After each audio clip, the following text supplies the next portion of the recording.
India, the only British colony that gained its independence peacefully, is currently the 10th world nominal GDP and the 3rd largest purchasing power party in the world.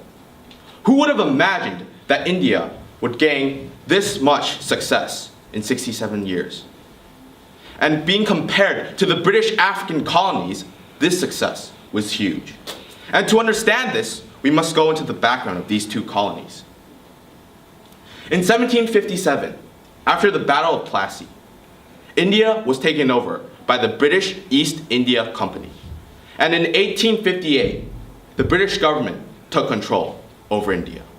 This was not only because of the resources that India had, such as spices and fabrics, but more importantly, India was one of the centers of trade in Asia.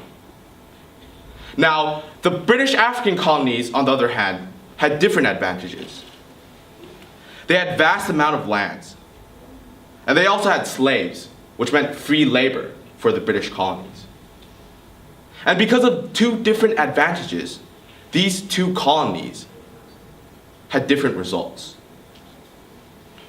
In 1947, after the independence of India, it was significantly different from how the British African colonies gained their independence in the 1960s.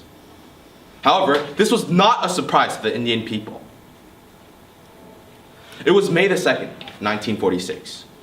Gandhi had an important meeting with two high-ranking government officials from Britain.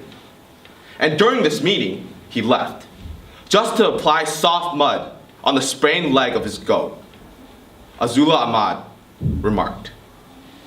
It was because of people like Gandhi and the beliefs in nonviolence that restrained the British from using military attacks to stop the independence of India. Be the change you wish to see in the world. A famous quote from the father of India, Mahatma Gandhi. It is the decisions you make and the choices you choose that determine what result you get.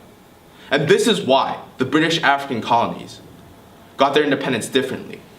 Not only because they did not have an influential leader, such as Gandhi, but because they were not physically and mentally ready to revolt.